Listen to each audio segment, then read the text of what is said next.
or printing in the metros, the main three presidency towns of Chennai, Kolkata and Mumbai, that is which is called Madras, Calcutta and Bombay, starts from the 1780s and the 1790s, and which is when printing really begins to pick up some speed and it acquires some mass. And then by 1790s, printing in Indian languages, that is, you had to have specially designed types. So there was this impossibly talented person called Behramji Jijiboy in Bombay, who first, just by looking at an encyclopedia, he designed the first Gujarati types and printed Gujarati texts in 1796.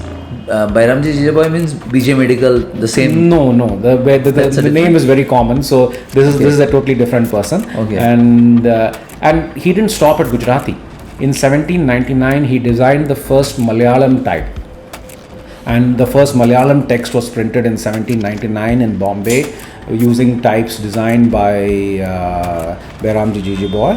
And then he also designed one more type for Marathi. Marathi was written in a script called Modi, and he designed the Modi types, and Modi types were also available in 1800. So he is literally the type foundry pioneer of India for sure, and he designed 3 different types in 3 different languages, and they were all pretty elegant. For somebody who did it for the first time, the types were very elegant, very readable and very usable.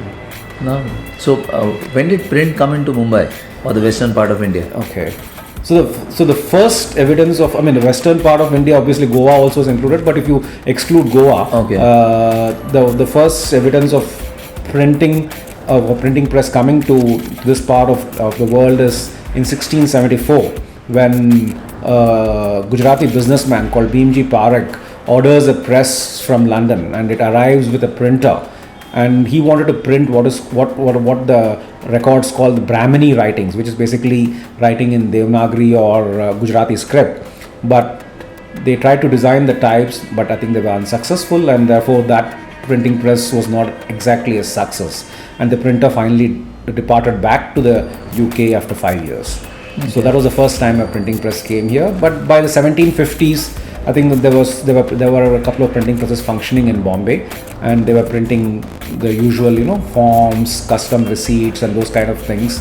And they were also printing pamphlets. An advertising pamphlet from 1770 has been discovered, beautifully and elegantly printed. That early? Yeah. So if an advertising pamphlet was printed then, I'm sure there would be a lot of other more basic need of printing happening at that era. You're right. Forms were being printed, various standard contracts were being printed. So I went and looked at all the legal records of the Bombay courts from that time, from the 1770s, 80s and 90s. So there's a lot of evidence of printed forms being used for executing agreements and contracts and so on. And you had printers giving evidences in cases where there's a dispute and so on. So yes, there was quite a lot of printing being done.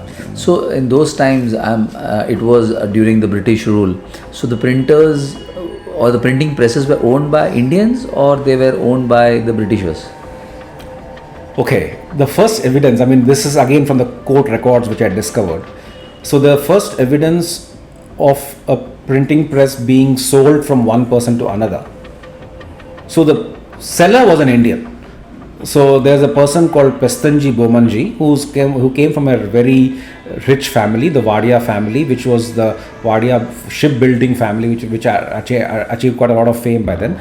So this Pestanji Bomanji sells his printing press to James Douglas Richardson, who starts the first newspaper of Bombay. So you find that the seller is an Indian. So you can see that the first evidence of any ownership is that of an Indian. But I think before that there must have been European owners also. But the first one who figures in the records as a proper owner is an Indian.